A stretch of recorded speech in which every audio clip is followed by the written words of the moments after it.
Hola querida comunidad de Sin Miedo a Oírme, bienvenidos a nuestro podcast. En esta oportunidad los que pueden ver en YouTube van a poder visualizar a nuestra querida invitada del día de hoy. Y para más información recuerden que ustedes pueden entrar a nuestras plataformas de Spotify, también de Apple Podcast para que conozcan más información de nuestros podcasts anteriores, de los episodios anteriores, y en nuestro Instagram van a poder ver mensajes de inspiración que yo sé que les va a poder ayudar en su momento de inspiración, y cuando no tienen esa fuerza, ahí estamos para poder ayudarlos y motivarlos a ustedes. Sin más preámbulos, estamos hoy con una querida invitada muy especial, una gran profesional. Ya la conozco más o menos de hace 7 años y ella es Jennifer Sáenz. Jennifer, bienvenida. ¿Cómo estás? ¿Cómo te ha ido? Muy bien, Diana, muy bien, gracias, muy honrada que me invites hoy a este micrófono a contar historias y a contar mi historia. Así que muy feliz y siempre a la orden. Claro que sí. Nosotras pues somos colegas de una u otra forma y básicamente nosotras siempre estamos contando las historias de los demás, ¿no? Las historias de aquel amigo, político, personaje famoso, y a veces no nos damos cuenta de que nuestra historia también es muy importante para inspirar a los demás. Y pues ese es nuestro espacio hoy y nuestro objetivo: inspirar a todas las personas que nos están escuchando para que puedan activar esa habilidad de escuchar su voz interior y de cumplir sus sueños y dedicarse a lo que más les apasiona. Bueno, ustedes no saben, pero Jennifer, ella es abogada de profesión. Cuéntanos un poquito, Jennifer, cómo decidiste entrar al mundo del derecho después de graduarte y empezar ese recorrido por el apasionante mundo de la educación de abogados. No, básicamente cuando iba a escoger la carrera, yo creo que uno se deja guiar bastante por lo que los papás le aconsejan a uno. Y mi papá me decía, usted es muy buena hablando y peleándome, la típica que le dicen, ¿no? Entonces métase a abogada, que usted seguramente le va a ir bien en eso. Y sí, me fue bien en el derecho, efectivamente. Luego trabajé en una firma penalista y en realidad el derecho creo que lo volvería a estudiar. Creo que es una carrera que genera unas bases, una disciplina, un conocimiento muy amplio que siento que de verdad forma. Entonces creo que es una de las mejores carreras. Yo creo que todo el mundo podría estudiar derecho. Creo que todos deberíamos estudiar administración también, o sea, temas contables y demás. Y adicionalmente, pues trabajar también en habilidades blandas o conocernos a nosotros mismos, que creo que es otra de las cosas que nos hace falta como en nuestro quehacer de profesionales, digámoslo así. En el día a día, ¿verdad? Total, total, 100%. Entonces, básicamente yo pensé que iba a ser abogada, pero cada vez que iba como entrando a más materias y más cosas, me gustó mucho el derecho penal porque es una cosa, es un mundo apasionante. O sea, el derecho penal es como todos los casos son distintos, tú tienes pruebas, o sea, es como lo que uno se imagina de las películas a veces, obviamente la parte chévere y otras no tan chéveres, pero como que esa parte de recopilar, de estar muy pendientes, de argumentar, esa es la parte que más me gustaba.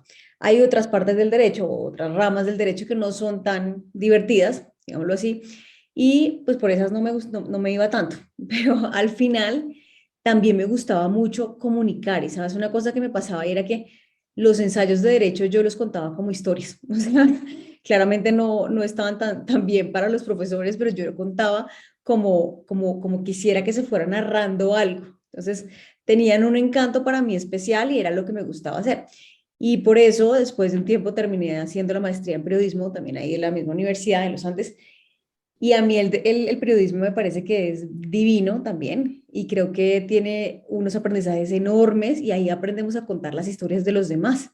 Aprendemos a oírle lo que les pasó y a narrarlo de una forma que sea entretenida. Entonces también eso fue otra escuela bastante interesante también por la que pasé, trabajando en medios de comunicación, en televisión, Pero en no te me digital. adelantes, no te me adelantes. Vamos a contarles a las personas porque para muchas personas que no te conocen, yo te conozco y tú fuiste mi profesora. Yo estudié comunicación social en la Universidad Minuto Dios en Bogotá, y yo me acuerdo cuando llegué a tu salón de clases. Era redacción periodística y precisamente pues ahorita es una de mis habilidades, y yo desde pequeña como quería estudiar medicina, administración, psicología, pero al finalizar me decidí por periodismo, y yo dije, yo quiero ser escritora algún día. pero no había tenido como esa cercanía con algún profesor. Y cuando yo llegué a tu clase fue como que, wow, alguien como que confía en mí y me está dando ese poder para poder escribir, ¿no? Entonces sabemos que la comunicación tiene varios factores, varios tipos en los que te puedes enfocar, pero, y bueno, esa fue mi experiencia contigo y básicamente creo que para muchos estudiantes que han pasado por tus salones, esa forma que tú tienes de transmitir, de comunicar, es increíble. Entonces, sé que de pronto cuando tú empezaste la universidad no sabías o sabías que tenías esa habilidad de comunicar, que podías entablar una conversación con alguien sin pena y muy fluidamente, pero en ese momento en que empezaste a tomar clases, de pronto fue alguna clase en la que tú dijiste como, oiga, por acá, ¿cómo que va la cosa? Acá creo que siento que está como fluyendo esta habilidad que tengo y puedo empezar a perfeccionar. ¿Cuál fue esa clase que de pronto para ti fue como el inicio de tu carrera? Sabes que acabas de nombrar algo súper chévere, pero en realidad el talento que yo creo, que considero que tengo, no es en sí comunicar, o sea, creo que eso termina siendo un producto de, pero mi pasión, si me preguntas, que obviamente es parte también de lo que me dices, lo que realmente me apasiona es enseñar, que es distinto. Entonces, yo me di cuenta que me encantaba enseñar. Entonces, yo fui monitora en la universidad como 2 años de algunas materias y yo decía, a mí esto me encanta, pero lo que más me gustaba era que la gente le fuera bien, o sea, que dijera como, después de ir a la monitoría, Jennifer, me fue súper bien en el parcial, esa vieja explica súper bien. A mí me encanta porque, o sea, a mí me encantaba ayudar a la gente y que les fuera bien y realmente de ahí empezó como mi pasión. Yo creo que esto estaba desde hace bastante, o sea, como tiempo atrás, ahí a mí me gustaba como enseñar. Y creo que además la forma en la que uno más aprende es cuando le enseña a alguien. O sea, en realidad el aprendizaje es para uno un montón. Uno tiene que estar revisando, uno tiene que estar construyendo todo el tiempo, actualizándose. Entonces no es una cosa como que estática y que, o por lo menos no para mí, en la que uno pueda decir el mismo discurso 7 años. Para mí eso es imposible. O sea, todo el tiempo hay cosas nuevas. De hecho, yo siempre digo, a lo que me dedico hoy en día, que pues, yo sé que me vas a regañar si me paso esa parte, pero a lo que me dedico hoy en día, que son dictar talleres y enseñar y entrenar a los ejecutivos, jamás va a ser igual un taller que dicté hace 3 años al que dicto hoy en día, porque cada vez le meto como más cosas y cada vez tiene su sello diferente de acuerdo a lo que voy aprendiendo. Entonces, sin duda, ahí la pasión era enseñar. El talento sí era comunicar, o sea, porque realmente hay una brecha enorme entre el conocimiento y que la gente se lleve eso que tú quieres enseñar. Entonces, uno sí puede ser muy pilo, muy inteligente, ser, mejor dicho, tenerlo todo claro, pero si no tiene la capacidad de poderlo expresar y que los demás le copien a uno la idea y efectivamente entiendan lo que uno está diciendo, o sea, hay un hueco, o sea, y hay veces por eso uno va a muchas clases donde no le es tan fácil entenderle al profesor y hay así diferentes maneras también que de pronto uno no entiende porque a otros les entiende más que a otra persona, en fin. Pero yo, si me preguntas, diría que en realidad esa es mi pasión que se desarrolló a través de un talento, digámoslo así. Entonces, Claro. me gusta mucho y dicto clases, tú bien lo sabes, dicto clases por allá hace 11 años y medio en varias universidades en las que nos conocimos que fueron Minuto, en la Sergio Arboleda, en el CESA, en Uniandes, cuando me invitan de speaker, de egresados, en fin. Pero sí, sí que creo que ahí hay un talento. Ahora, la otra pregunta es cómo pasé del derecho a la comunicación.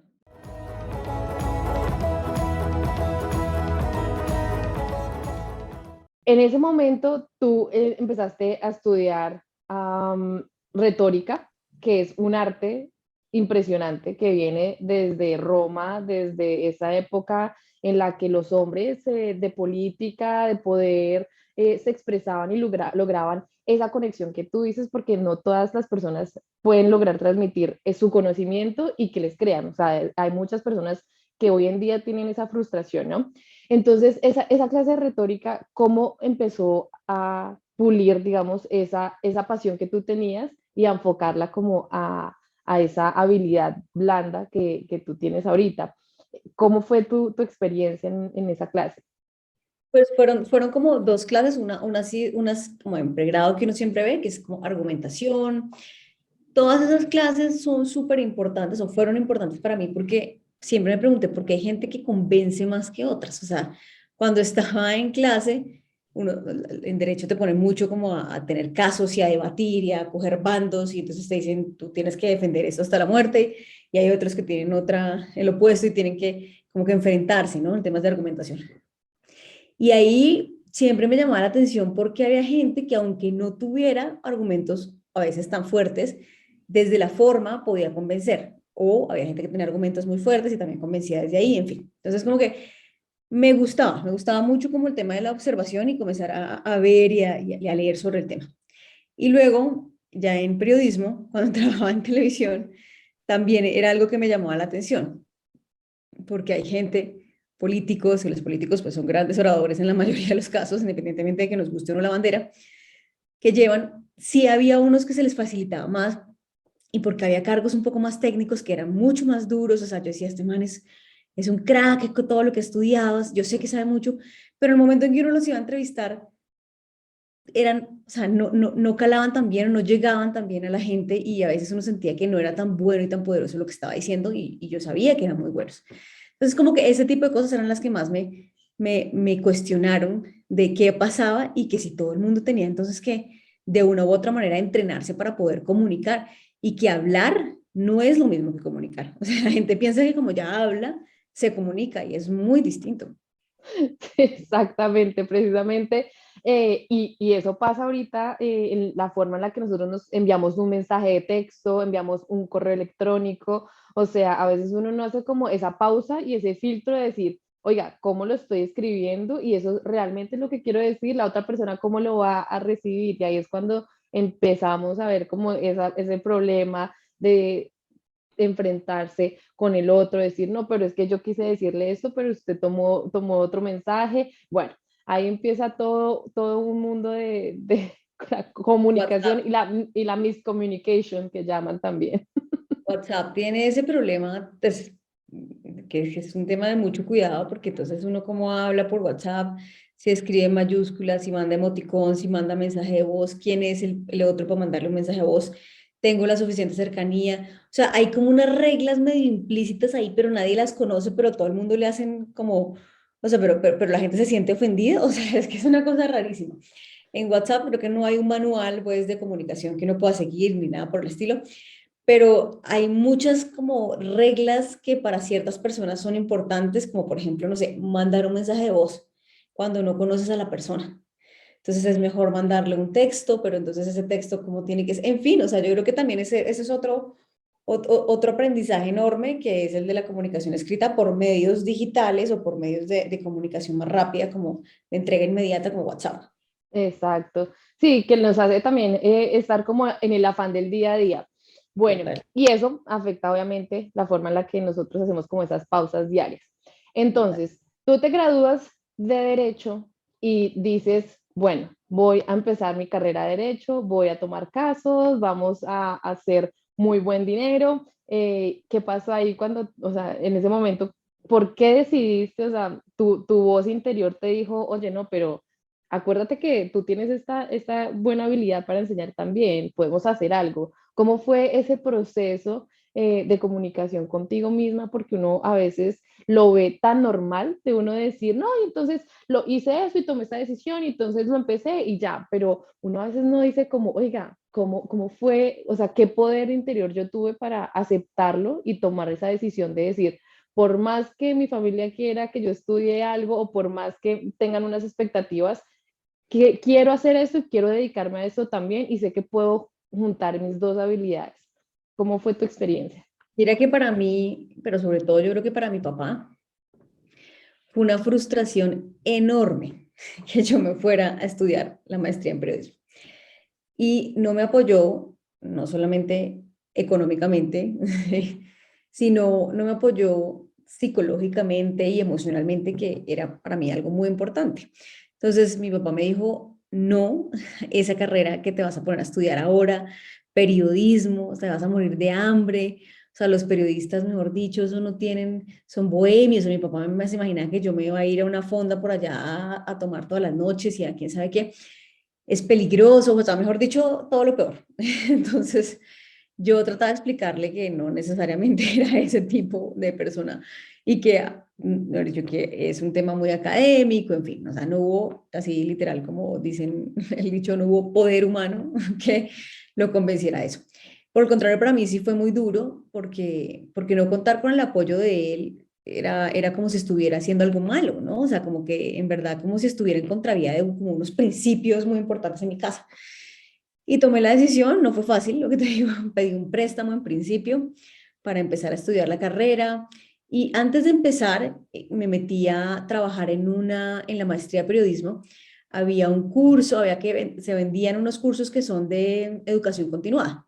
Entonces, uno de esos cursos era de periodismo. Entonces, yo fui allá y dije, o sea, me encantaría tomar ese curso, pero yo no tenía plata para, ni siquiera para el curso, mucho menos para la maestría, ¿no? O sea, Claro. entonces, en este curso que duraba unas pocas semanas, entonces yo propuse que yo podía trabajar y ayudar a vender el curso. Entonces, para resumirte, me contrataron, esto era como una telemercaderista, entonces con diadema, acá con el cosito, y yo llamaba a las personas para que se inscribieran en ese curso. Si el curso pasaba cierto número de personas, existía la posibilidad de que yo pudiera tomar el curso. Esto, o sea, como que me pudiera Sin meter en el costo. sin costo, exacto. Pero pues era Claro. la coordinadora, ¿no? O sea, iba a coordinar todo el curso, no sé qué. Y si pasaba el punto de equilibrio, yo podría pasar. Entonces, listo. Entonces yo me esforcé un montón para vender ese berraco curso. Yo decía, Dios mío, este curso lo tengo que vender y llamaba a la gente, bueno, todo. Y al final logramos unas ventas exitosas del curso y pude tomar el curso. Para resumir también esta otra parte, me encantó. Y dije, a mí lo que me encanta de verdad es el periodismo. Yo quiero estudiar temas de comunicación, quiero formarme en esto. O sea, Pero no cuando tengo. tuviste, claro, la plata es súper esencial. Y más cuando, y más, y eso sabes que la colombiana que estuvo en la misión de Marte, ella decía eso. Ella decía, es que es muy difícil uno poder tener una estabilidad económica y al mismo tiempo pensar en cómo crecer a nivel de educativo, ir construyendo, ir educándose. Entonces, yo creo que esa es una de las brechas que todos los seres humanos nos hemos enfrentado en algún momento, pero tú tuviste como esa meta clara, o sea, tu secreto fue ponerte tu meta clara, la oportunidad llegó a tu vida, tú también la buscaste y, y se fue dando a medida de que tú pusiste ese esfuerzo, o sea, es esa invitación también para todas las personas que nos están escuchando de que con los pensamientos nosotros empezamos a traer esas oportunidades a nuestras vidas y también la vida nos dice, oiga, ¿usted qué tanto esfuerzo está dispuesto a poner para que yo le dé el siguiente, para que usted pueda pasar al siguiente nivel? Yo siempre lo pongo como el juego de Mario Bros, ¿no? Entonces uno va a ir como avanzando De de acuerdo. nivel. Y también es muy importante las figuras de mentores que uno tiene en su vida. El mentor no necesariamente lo acompaña a uno, pues le da clases, consejos y demás, sino que a veces es simplemente personas que lo ayudaron a uno en ese momento. Para mí, en ese instante, el director de la maestría de periodismo de ese momento, que era Omar Rincón, fue una persona que me dio la oportunidad de hacer esto. O sea, obviamente no me regaló nada, yo lo trabajé, me tocó hacerlo todo, pero al final dije, oiga, chévere, y quisiera hacer esta maestría. Y él me animó, bueno, hágale. Lo que pasa es que, lo que te digo, para la maestría pues ya no había plata, entonces me tocó inscribirme a unas becas que había y todo el mundo me decía que nadie se gana esas becas, todo el mundo es como el hecho, no, eso aquí nadie se gana eso es un camello, hecho, no, ni para qué. Y como que de verdad la gente le tiene un montón de miedo a aplicar a becas, o sea, como que no es algo que tengamos en nuestro, y yo tampoco, pero yo dije, pues no tengo nada que perder, porque en realidad no tengo ni cómo pagar esto. Entonces, de golpe, voy, me la gano. Y pasó. Entonces, me gané esa beca, ¡Wow! empecé a estudiar en la universidad, a hacer la maestría y fui muy juiciosa, me encantaba las clases, todo. Y durante ese tiempo como fue un momento como de mucho aprendizaje y de creatividad. Entonces fue durante ese momento que además y simultáneamente me contrataron para dictar unas clases en la Universidad Minuto de Dios. Entonces fue como esos dos momentos que se unieron y empiezo a dictar clases en Uniminuto. Yo dicto clases de derecho a los comunicadores sociales, normalmente. Algunas otras de comunicación también, pero digamos que por lo que en realidad entró es porque soy abogada y porque necesitaba una abogada para dictar materias de derecho en pregrado de comunicación.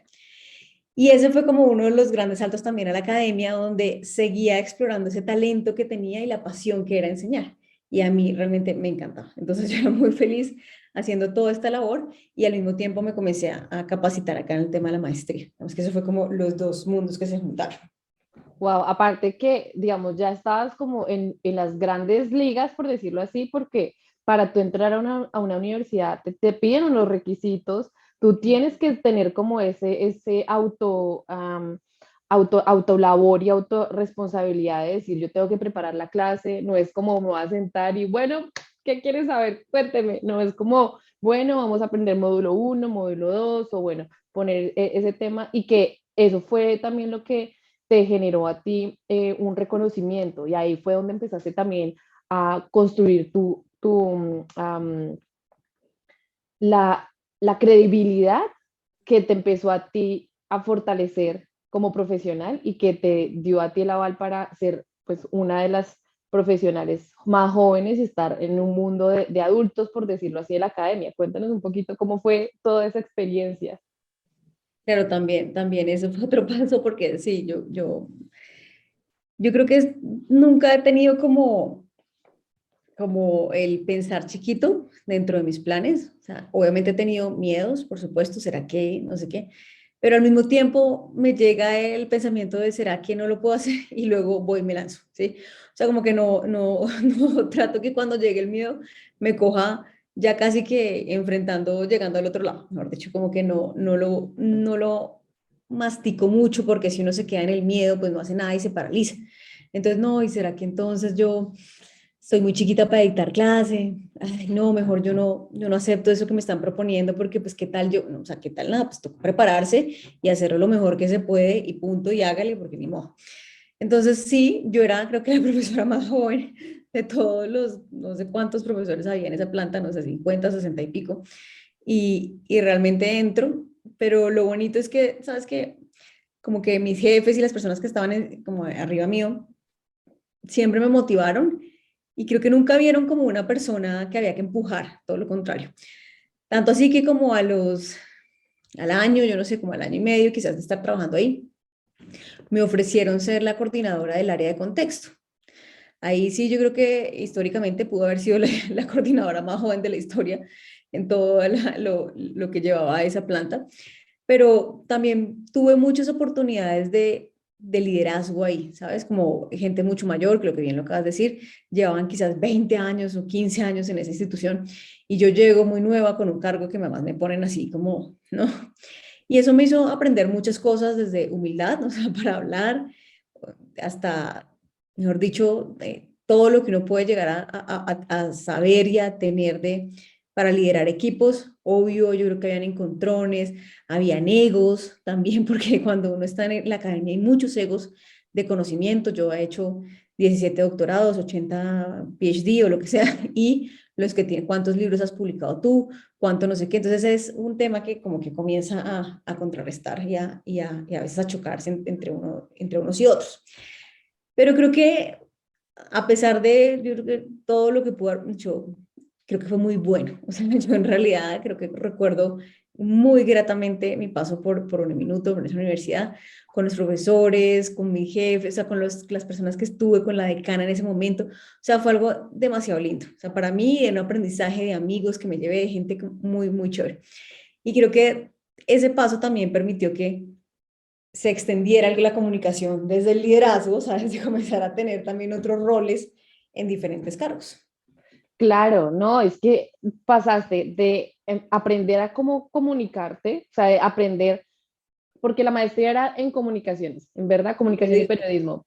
Claro, entonces empezaste a desarrollar los diferentes tipos de comunicación dentro del periodismo, empezaste a enseñar y aprender más sobre la misma y empezaste a tomar este gran reto que era liderar. Y aparte de liderar a los demás, era liderarte a ti misma, porque así como tú dices, o sea, no eras una persona que te tenían que apoyar como Jennifer y ya envió el reporte, Jennifer, no, pues no sé, me imagino que, ¿cómo hacías para poder desarrollar esa habilidad tuya? Porque literalmente, ahorita que hay mucho trabajo, digamos, con home office, las personas como que dicen, no, es que tengo el perro, el gato, el vecino, no me puedo concentrar, o sea, en ese momento, pues yo hago como el contexto, ¿no? Porque pues ahorita muchas personas que nos escuchan pueden usar, digamos, estos consejos que tú nos vas a dar en sus vidas personales.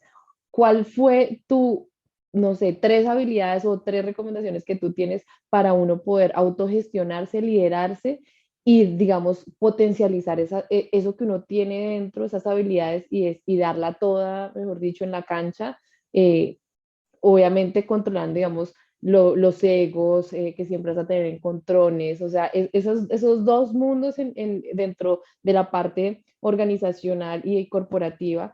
¿Cómo lo manejaste tú? Porque, digamos, eras nueva dentro de un mundo absolutamente desconocido que estabas como entrando y dando pasos de gigante. ¿Cómo lo manejaste? Sí, yo creo que hoy la forma en la que lo veo creo que difiere bastante del momento en el que uno está viviendo las cosas, ¿no? Sin Claro. embargo, mucho de lo que aprendí, por ejemplo, que uno lo ve ya en retrospectiva, un poco más maduro, en fin, yo lo primero que, que hoy ya hago como mi análisis de las cosas que después uno le pasan y todo, es lo primero, no tomarse nada personal. O sea, nos pasa tanto en las corporaciones, en las industrias, en fin, y es que cualquier cosa uno se lo toma súper personal. O sea, cada vez digo, "Ah, esa persona me pudo haber hablado así porque tuvo un problema hoy con el hijo, se le enfermó, tiene el papá, no sé". O sea, empezar a entender también que el otro tiene mil chicharrones en su vida y que a lo mejor uno no es la prioridad de ese personaje en lo más mínimo, ¿sí? Lo segundo que aprendí también de esto es tener una capacidad de tanto de humildad para reconocer uno en qué la embarró también, ¿no?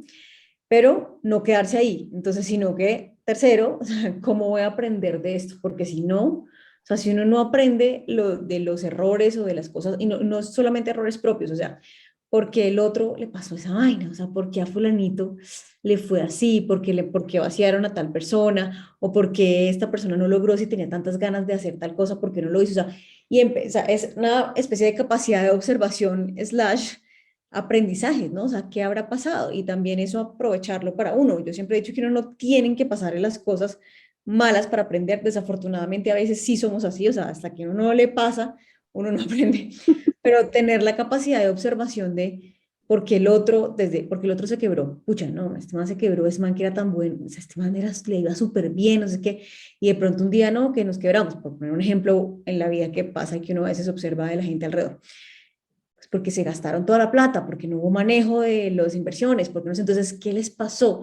Entonces, eso lo tomo como aprendizaje propio, entonces digo como miércoles, pucha, no me puede pasar esto. Entonces, y en general, esta señora, ¿por qué todo el mundo la percibe como tan mal? O sea, ¿por qué creen que fulanita es súper mandona y todo el mundo habla súper mal de ella, lo que sea?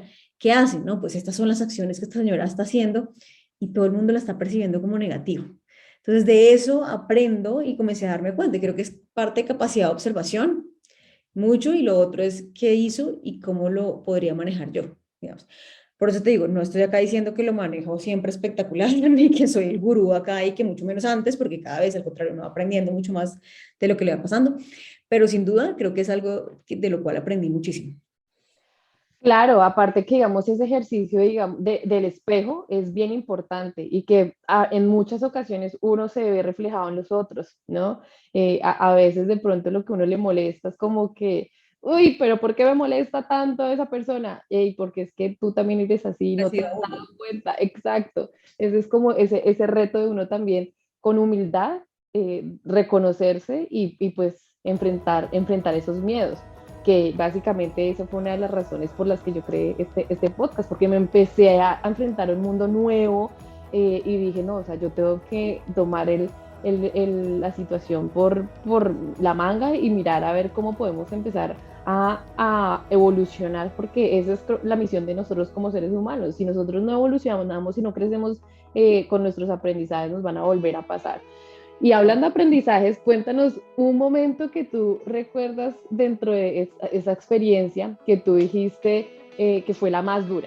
O sea, algo que tú hayas dicho, no, sabes, ese momento me tocó coger fuerzas, irle a rezar al San Ángel, al Miguel Ángel Arcángel, me tocó irme a Monserrate, no sé, un momento difícil que tú hayas dicho, esa fue una prueba de fuego para tu vida. Yo creo que la que te dije de querer estudiar una cosa y no, pues no poder, no tener los recursos, no, o sea, era como una encrucijada, o sea, yo me sentía como súper impotente y yo decía, Dios mío, o sea, ¿qué hago? O sea, quisiera estudiar esto. Incluso antes de la beca yo tomé un préstamo, pero después yo muy sensatamente, gracias a Dios, dije, yo no me puedo pegar esta endeudada por nada del mundo.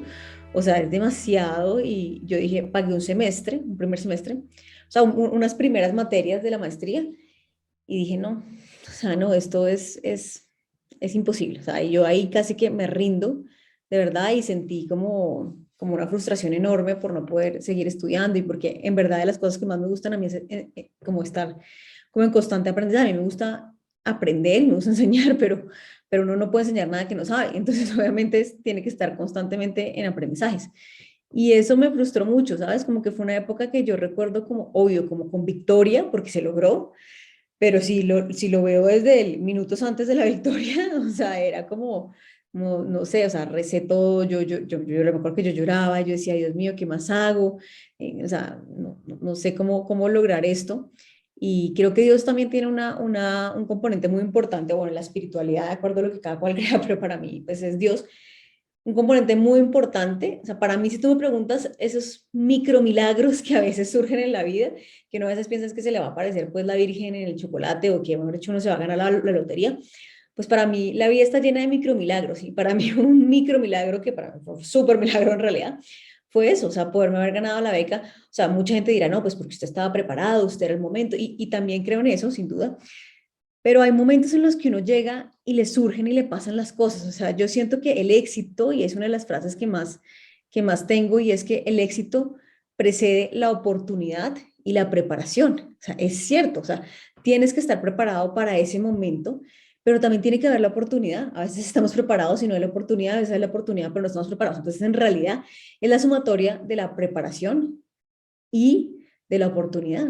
Entonces yo sentí que en ese momento pasaron esas dos cosas, o sea, se dio la oportunidad, estaban dando la beca, justo, obviamente coincidió en que logré hacerlo, no sé qué, y estaba preparada para la entrevista, para hacer el ensayo, para ir, para buscar, entonces como que tenía todo ese otro bagaje y se dio. Entonces Los como que factores. esos son los factores, exacto, que creo Ujú. que también han influido en esto. Claro que sí. Bueno, no, ya saben, ahí tienen que tener ese presente, ese precedente muy presente dentro de sus vidas de que tienen que construir esos dos momentos importantes para que llegue la oportunidad, porque sí existe. Uno a veces cree que no, es que esa persona es suertuda, a mí no me va a tocar la suerte. Uno mismo es el encargado de construir su propia suerte. Además de que fuiste profesora, creaste un personaje que fue muy representativo en Colombia que se llamó Socorro Porro. Cuéntanos un poquito, cortico y rápido para poder nosotros llegar al punto crucial de tu momento en tu historia. Cuéntanos sobre Socorro Porro.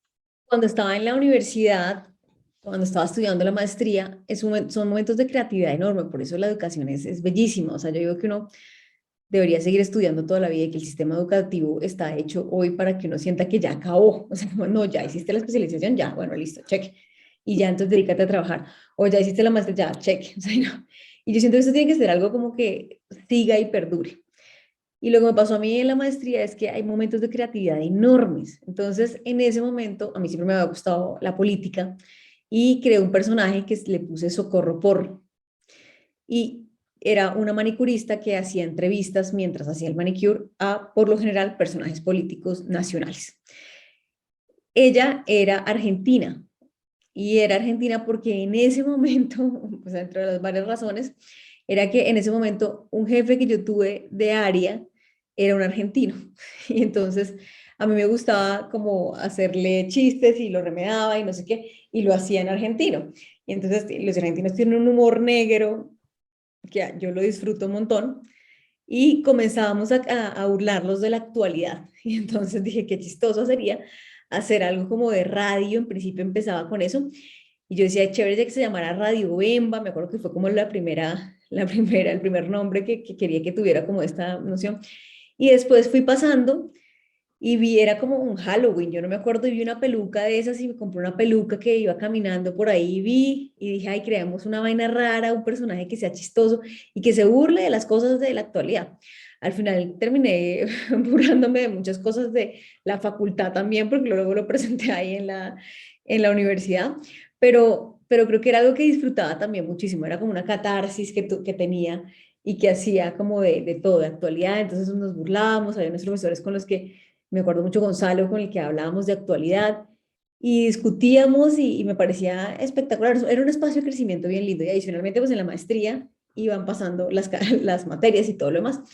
Y también lo utilicé para una materia que tuve puntualmente de discusión, o sea, el personaje fue ahí como creciendo y finalmente fue un personaje que lancé en YouTube, hice como mis primeras entrevistas, entonces entrevisté al ministro de Hacienda, aprovechaba que a veces en la universidad venían personajes muy importantes de nacionales y ministros y demás. Entonces le dije, bueno, esa es mi oportunidad para entrevistarlos y comencé a crear un canal de YouTube sin ninguna pretensión y después de ese canal lo vi una marca de cosméticos que se llama Masglo y ellos dijeron, oiga, pues yo creo que decían, esta vieja pues hace entrevistas, pinta las uñas y es manicurista, a nosotros nos funciona perfecto porque tenemos esmaltes. Entonces al final ellos terminaron como acogiéndome y ayudándome como en la parte de que fuera un poco más sostenible económicamente el personaje. Y después pasó algo y es que me llamaron también seguía haciendo ese personaje en un medio digital que se llamaba pulso.com. Ahí hice también unas entrevistas y tenía como un programa en el medio. Y posteriormente en el Canal Uno que ya fue como el canal de televisión con otro tipo de proyección y entonces en un horario un poco más chévere y toda la cosa. Entonces ahí fue como una escuela también en el tema digital y después en televisión, que fueron como Wow, pero y ese fue el punto en el que entraste a los medios, ¿verdad? Exacto, exacto, a los medios de televisión, porque, exacto, porque sí, había trabajado también en digital, que es Pulso, y en pulso.com, que era un medio como muy nuevo, o sea, era un medio que hacía curaduría de noticias, entonces a veces eran como el patito feo porque la gente de los medios tradicionales decía, nosotros vamos por las noticias y ustedes curan las noticias, o sea, como el que parafrasea y tal. Entonces, no era como tan chévere eso, pero nosotros lo que hicimos fue crear un área distinta que era Pulso TV, que era video, o sea, creación de videos, o sea, creación de contenido. De Y eso fue algo contenido. una experiencia muy chévere porque también desde ese punto nosotros creamos toda esa área de contenido y entonces entrevistábamos a personas, cubríamos las presidenciales, las elecciones de la alcaldía. Y también fue una escuela muy linda, creo que disfruté muchísimo todo ese otro mundo. Y después sí fue el salto como a televisión, que es como Pero toda. tú estabas haciendo la parte de, o sea, ¿estabas como Socorro Porro o ya como Jennifer? En el medio digital estaba como Jennifer porque coordinaba todo el área, pero uno de los programas que coordinaba era el de Socorro Por. Ah, ok, Era ok. lo mismo, además no se me parecía O sea, te Condorito, coordinabas a ti misma. era como Condorito, o sea, yo sí sentía que hacía mil vainas y me ponía el disfraz, más o menos, la peluca, y después salía luego a hacer otra entrevista como Jennifer, y entonces así, sí, ese era mi mundo en ese momento de mi vida. Bien interesante, porque aparte te dio como ese recorrido desde la otra cara del periodismo, ¿no? O sea, primero fue como la experiencia en enseñar y tú misma fuiste creando esas oportunidades y así como tú dijiste al principio de la entrevista, como que cada vez que se te llegaba una oportunidad con miedo tú la aceptabas y seguías así al siguiente nivel. Y yo creo que después de todo este proceso también llegó otro momento en el que tú escuchaste como esa vocecita interior de, oiga, usted está para más, para grandes cosas. ¿Cuál es el siguiente paso? Y ahí fue donde empezaste a construir tu propia marca, ¿verdad? Yo creo que el paso a televisión fue una experiencia también, wow, yo creo. O sea, yo me acuerdo que estaba haciendo una entrevista con Socorro Porro a Juan Lozano y cuando salgo de hacer la entrevista me dice, oiga, usted se le mediría a cubrir política en televisión, ahorita vienen las elecciones presidenciales y no sé qué. Y con todo el miedo del mundo, lo que te digo, le dije sí. Y me dijeron, ¿tú ya has hecho televisión? Y yo le dije, yo he hecho televisión, pero una cosa es hacer televisión, otra cosa es hacer noticiero, ¿no? O sea, como que son dos cosas muy distintas. Y le dije, sí, o sea, me van a tener que tener paciencia porque nunca he estado en un noticiero y es muy diferente, es muy distinto. Entonces me lancé, me tuvieron paciencia, digamos, el primer mes o lo que sea. Y creo que ahí aprendí muchas cosas. Es un voltaje totalmente distinto. Las fuentes, obviamente, aunque ya tenía algunos de los teléfonos y contactos de fuentes políticas y más, pues es diferente. O sea, es ir al Congreso, es ir es ir obviamente a hacerle seguimiento al presidente, los ministros, en fin. Entonces hay diferentes cosas que uno tiene que aprender ahí, ese también fue algo como muy chévere. Pero como que después de entregar las presidenciales del 2018, yo dije, esto es demasiado también. O sea, como que quería, sí quería seguir en televisión, me parecía chévere, pero yo no me veía como en el mundo de presentar las noticias necesariamente, ni de seguir como corresponsal o seguir de periodista cubriendo política, en fin, y era la editora política y yo decía, no sé, esto siento que no me llena, o sea, no sé cómo explicarte. Hay mucho conflicto y hay mucha cosa como que alrededor del mundo de la política y ahí decido como separarme un poco de la política y decir, yo quiero como un mundo un poquito más tranquilo para mí, estaba como en otra etapa de mi vida, yo dije, yo ya quiero como algo en el que me guste lo que está haciendo mucho más, que me apasione. Esto es como un torbellino de emociones todo el tiempo y quiero como calma. Entonces yo renuncié al noticiero y esperé un tiempo porque a mí durante el noticiero me seguían llamando para que dictara conferencias, para que dictara clases, para que dictara, y podía muy pocas, o sea, porque no tenía tiempo y una noticiero no tenía tiempo para nada.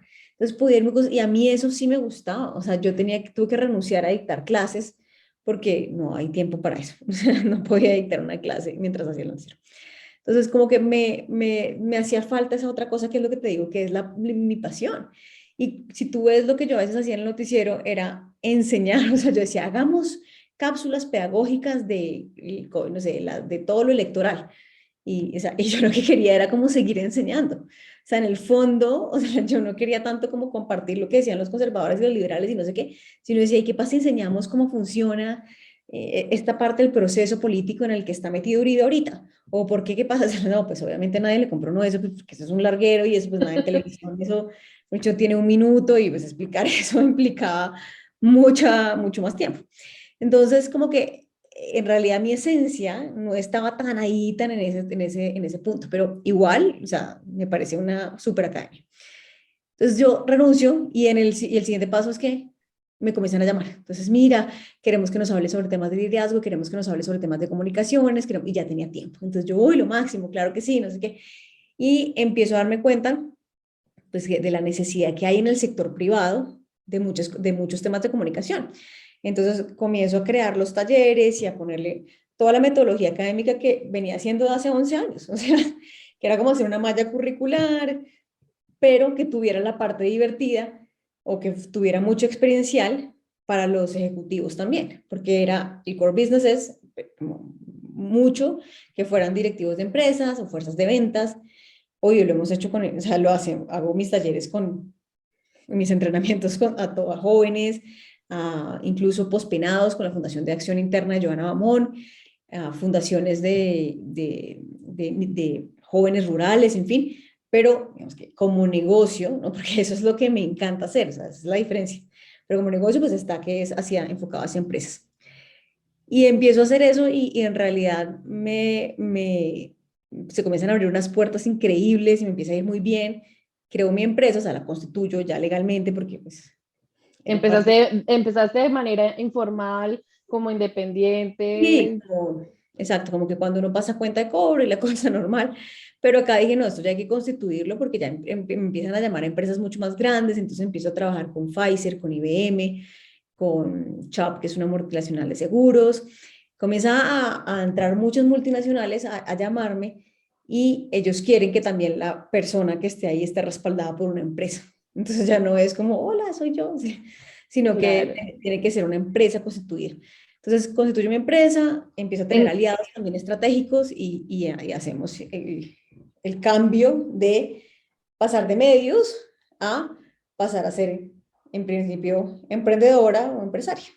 ¿Y en qué año pasó todo eso? O sea, ese año en el que tú empezaste, o sea, tomaste tú la decisión de decir, no, no quiero esto, quiero algo más. O sea, a veces las personas, a veces nosotros mismos no entendemos que tenemos que cerrar los ciclos para poder dejar que el universo, la vida nos presente nuevas oportunidades. A veces uno como que le da miedo, como no es que hasta que yo no tenga esto acá a la mano, yo no suelto este de acá y eso a uno le genera como una desestabilidad emocional y frustración, ¿verdad? Entonces tú tomaste esa decisión y ¿cómo fueron esos primeros meses para ti? O sea, de tú confiar en ti misma, porque yo creo que a muchos nos pasa eso cuando empezamos de, no, pues sí, me están llamando acá, pero ¿será que va a poder vivir de esto? Pero entonces, ¿cómo me veo en 5 años? O sea, ¿cómo fue esa conversación contigo misma? Yo creo que ahí había algo que yo ya sabía y era lo que te decía, lo que me apasionaba. No lo tenía identificado como mi pasión es enseñar, no, o sea, yo sabía que era como algo que me encantaba hacer. Y entonces, pero yo decía, ok, ¿será que sigo dando clases en las universidades o será que, o sea, como que todavía tenía esa duda? Y empecé a crear para lo que me comenzaron a llamar. Entonces también vi la oportunidad que había. Y como tenía la preparación, lo que hice fue comenzar a trabajar en la empresa. Entonces dije, ok, ¿cómo serían los talleres? ¿Cuál es la metodología? ¿Cuánto costarían? ¿Qué voy a enseñar? ¿Cómo lo voy a enseñar? ¿Con base en qué? Y a documentarme mucho, porque una cosa que sí me gusta es que todo tenga una fuente, o sea, que no es como, a mí me parece que esto se debería hacer así, ¿no? Entonces, como que eso implicaba también un estudio de muchas cosas. Entonces, todo este tiempo, o sea, esto me preguntaste el año, fue más o menos el final del 2018, y empiezo a hacerlo y a tener, y a ver qué opina la gente, lo hablo también con mi esposo, ¿tú qué opinas de esto? Y a mí me gusta mucho contarlo como si ya hubiera pasado para ver la gente qué opina. O sea, a mí me gusta mucho como, imagínate que hice una empresa de tal cosa, ¿tú qué opinas? O sea, como que la gente, bueno, no, chévere. O, ¿y qué tendrías tú en cuenta si fueras a crear una empresa de esto? O sea, ¿cuáles serían los pros y los contras? Y mucha gente entonces empiezan, no, pues lo primero que hay que hacer sería, entonces comenzaba a oír qué era lo que los otros tenían, empresarios, gente que ya estaba en otro nivel, así vendiera otra cosa totalmente distinta a la mía, cuáles eran como esos consejos que me podían dar si yo quería empezar una empresa nueva, en fin, o sea, oír y que me dieran feedback de lo que yo pensaba hacer también. Entonces con eso Claro.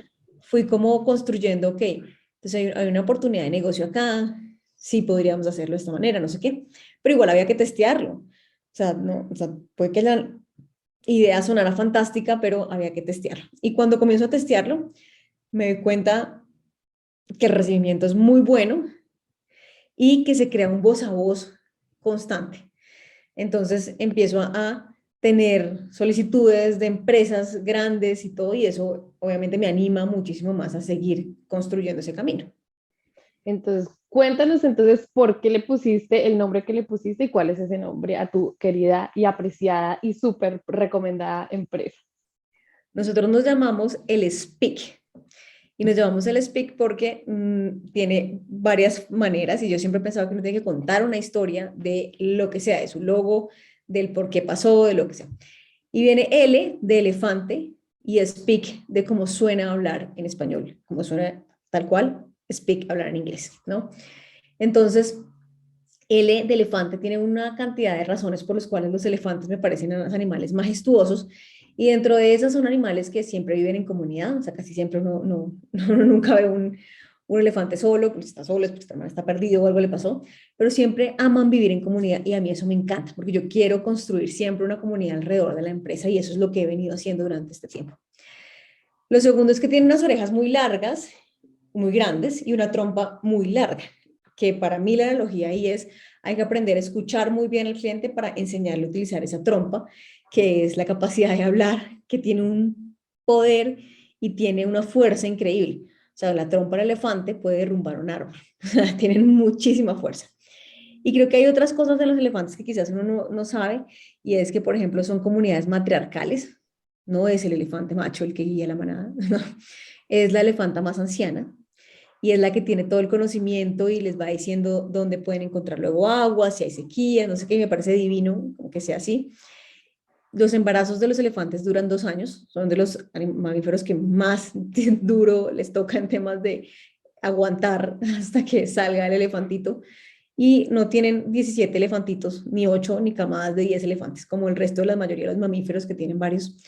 A ellos normalmente tienen uno, o sea, es una súper excepción pues que haya un mellizo de elefante, o sea, en realidad eso es como mucho, ese día jugar el baloto o algo así, porque sale un elefantito cada 2 años, o sea, por eso no nos van a sobrepoblar los elefantes, ni mucho menos. Pero estas son algunas de las razones por las que digo, esos animales son lo máximo. Tienen más neuronas que los humanos, mejor dicho, es una cosa increíble. Y a mí me encantaban los elefantes y por eso el logo del Speak es L y hace como una curvita como la trompa del elefante y un puntico. Y el puntico es una sombrita de un elefantito. Y Speak, pues porque hablar, lo que hablamos, lo comunicar, en fin, me parece que es la base de la mayoría de las habilidades blandas que hay que desarrollar. Entonces uno puede, para poder desarrollar storytelling hay que saber comunicar, para poder desarrollar liderazgo hay que saber comunicar, para poder trabajar en equipo hay que saber comunicar, para poder hacer customer service hay que saber comunicar, en fin. Entonces creo que como la base de cualquier otra de esas habilidades que hoy pedimos en nuestras empresas que tenga la gente y que sepa vender y que no sé qué, pues es imposible hacerlo sin comunicar. sin Entonces comunicar. la base es la comunicación. Claro que sí. Wow. Bueno, y ustedes, si quieren conocer más de Jennifer, de lo que ella hace, también nos va a dejar Jennifer al final las redes sociales. Si quieres, bueno, aprovechalo y hazlo en este momento, tu página web, tus redes sociales. Entonces nosotros somos www.lspeak.com y en Instagram estamos @lspeak y en YouTube nuestro canal es @lspeak, está en todo lado, somos @lspeak, de lo que sea. Bueno, Ahí los nos siguen. y ahí está súper recomendado, ella hace sus clases personalizadas, que mejor dicho, yo personalmente las he tomado y han sido de gran inspiración y me han servido muchísimo. Eh, y bueno, para poder avanzar en cómo y cuál ha sido ese momento dentro de tu proyecto personal, dentro del Speak desde el 2018, en el que tú te has sentido como reconfortada, o sea, de que tú te sientas y dices como que, wow, o sea, todo ese esfuerzo que he logrado, ese trabajo duro, bueno, que todavía lo sigues haciendo, pero en el momento en el que tú dices como valió muchísimo la pena tomar esa decisión hace mucho tiempo y hoy dedicarme a hacer lo que me gusta y seguir creando. Sí. Normalmente, entonces tú sabes que uno tiene que, para poder hacer cualquier negocio, pues tiene que cobrar, ¿no? Pero si me preguntas hoy en día, las veces en las que más me he sentido feliz son las veces en las que he hecho proyectos pro bono, o sea, esos proyectos en los que uno no cobra y en los que realmente es una vocación, o sea, lo que te decía, esa es tu pasión, porque ahí es donde uno realmente se da cuenta si el talento que tiene le encanta hacerlo, porque uno puede tener talentos que sabe que hace bien, pero que no haría por nada el mundo gratis o los haría una vez, ¿sí? Entonces uno, yo siempre les digo, ok, no, te gusta hacer, te quedan muy bien los asados, ese es un talento que tú tienes. Ahora, ¿harías asados gratis? O sea, ¿vivirías de hacer asados? Entonces ya la gente es como, uy, no, yo hago un asado pues una vez que me inviten y pues yo lo hago una vez al mes o el Día de la Madre y no sé qué, pero no sé si yo haría asados todos los días. O sea, ahí a mí, yo sí, o sea, yo amo hacerles personalizados, los talleres grupales con las empresas, en fin, pero también cuando me dicen, por ejemplo, la Fundación de Joana Beaumont es una fundación que es entrenar a las personas que han estado privadas de la libertad, que ya salieron, ¿no? Se llaman pospenados, y ellos quieren claramente como volver a la vida y pues, poder tener un trabajo, pasar justamente eso es además importantísimo que ocurra, porque es que además si no, seguramente vuelve otra vez quizás a delinquir. Entonces necesitamos dar oportunidades también. Entonces, dentro de eso, la Fundación de Joana Bamón ha hecho un trabajo extraordinario desde enseñar, o sea, desde Excel, computadores, cocina, barbería, en fin, de todo. Y yo soy el área de comunicaciones. Entonces, lo bonito de ahí es que, claro, es otro programa y es también un entrenamiento diferente, pero es en temas de comunicaciones y a mí eso me parece increíble y lo hacemos y lo hago totalmente desde el corazón y va uno toda la mañana y es conocer a gente diferente, con sus historias, con lo que sea, y me parece a mí extraordinario. Lo que te llena el corazoncito, mejor dicho. Total. Bueno, Jennifer, y yo sé que tú tienes ahorita una palabra, un mensaje, un mantra que usas y que quieres compartir con todos nuestros oyentes que han llegado hasta este momento de nuestro podcast, porque sabemos que cada historia a ustedes los va a ayudar a motivarse desde una u otra perspectiva, encontrar esa felicidad, porque estamos en este mundo por alguna razón, a veces estamos con diferentes sentimientos que nos agobian, pero dejemos que pase la tormenta y llegará la calma y ahí va a ser ese momento en el que podemos empezar a buscar la inspiración y esa fortaleza. Entonces, Jennifer, compártenos tu frase de inspiración, por favor.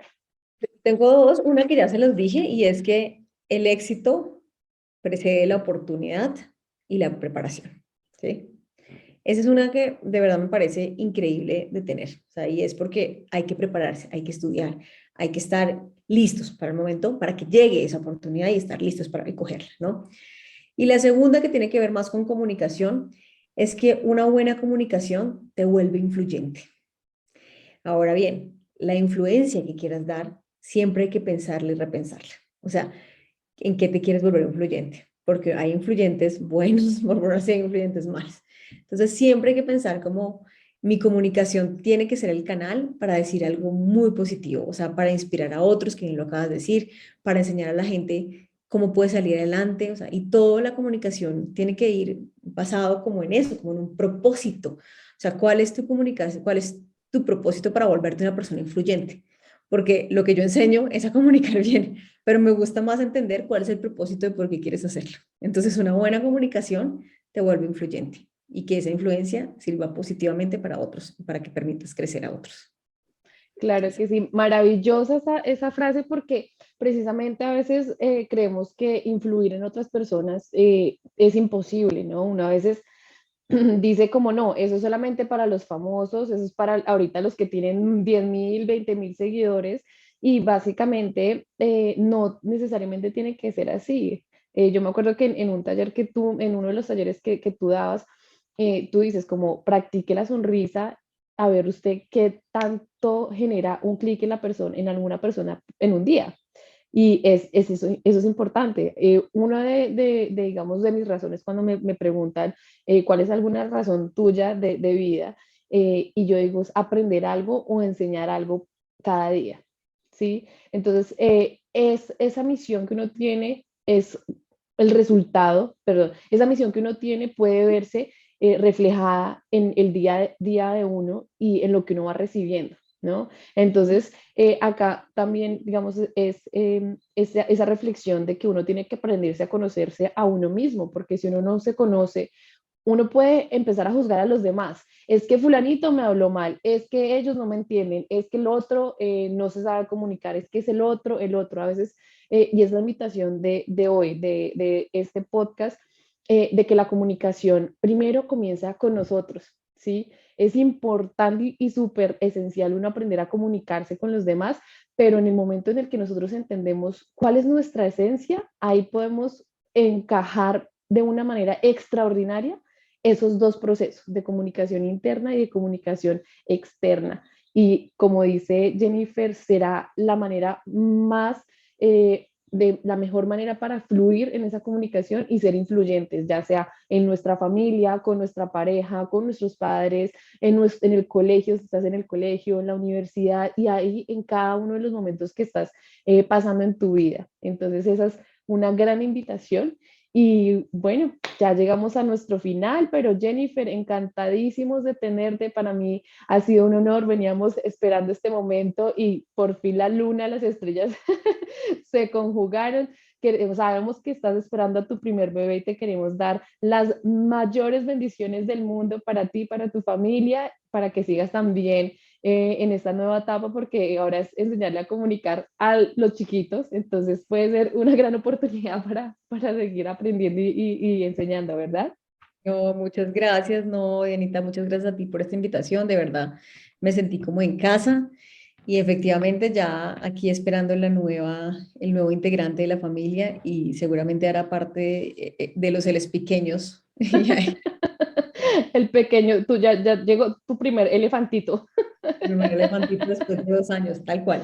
literal, mira tú cómo los contextos también aplican en la vida real. Entonces, Jennifer, cierra con un mensaje para toda nuestra comunidad, por favor. No, creo que importantísimo tener claros nuestros talentos, esos talentos con un propósito que cada uno de ustedes tenga, yo, los va a hacer brillar enormemente.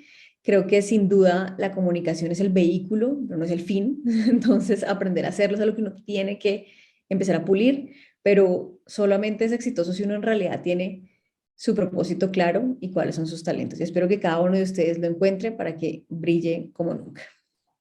Gracias, Jennifer. Y les dejamos nuevamente nuestras redes sociales para que nos sigan, para que compartan sus historias. Si ustedes quieren que los entrevistemos y quieren también contar su historia, bienvenidos. No necesitan ser súper famosos para estar en nuestro podcast.